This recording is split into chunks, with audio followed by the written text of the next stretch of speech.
નમસ્કાર, અમારી news channel news for Kathiawad ને લાઈક કરો, શેર કરો અને સબસ્ક્રાઇબ કરો. News for Kathiawad. નમસ્કાર. બોટાદ ખાણ ખનીજ વિભાગના ખનીજ ચોરી મામલે દરોડા પાડી સપાટો બોલાવ્યો.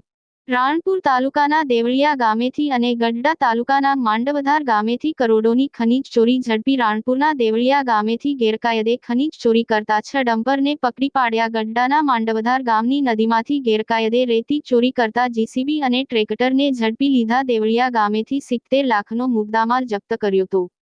માંડવધાર ગામેથી 40 લાખનો મુદ્દામાલ જપ્ત કર્યો. બોટાદ ખાણ ખનીજ વિભાગે બંને સ્થળેથી કુલ 1 કરોડ રૂપિયા 10 લાખનો મુદ્દામાલ કબજે કરી વધુ તપાસ હાથ ધરી. આપનો પરિચય છે?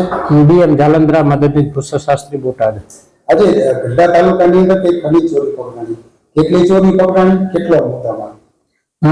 આજે ખાણ ખનીજ બોટાદની ટીમ દ્વારા ગઢડા તાલુકાના માંડવધાર ગામે ઘેલો નદી પટમાં આકસ્મિક તપાસ કરતા એક જેસીબી અને એક ટ્રેક્ટર મળી આવેલ અને તેઓ દ્વારા ખાણકામ કરી અને વેચાણ કરતાનું ધ્યાને આવતા બંને ગેરકાયદેસર હોય 40 લાખ જેટલો મુદ્દામાલ જપ્ત કરી અને ગઢડા પોલીસ સ્ટેશન ખાતે અટકમાં રાખીને આગળની કાર્યવાહી હાથ ધરવામાં આવેલ છે.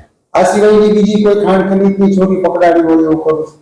આજે સવારે જ મામલતદાર કચેરી રાણપુર, પોલીસ ઇન્સ્પેક્ટર રાણપુર અને ખાણ ખનીજની સંયુક્ત ટીમ દ્વારા રાણપુર તાલુકાના દેવળિયા ગામે તપાસ કરતા 6 ડમ્પર કોરિસ ઓઇલનું ગેરકાયદેસર વહન કરતા હોય તેવું ધ્યાને આવતા 6 ડમ્પરને એટલે કે 70 લાખ જેટલો મુદ્દામાલ જપ્ત કરીને રાણપુર પોલીસ સ્ટેશન ખાતે અટકમાં રાખી અને આગળની કાર્યવાહી હાથ ધરવામાં આવેલ છે.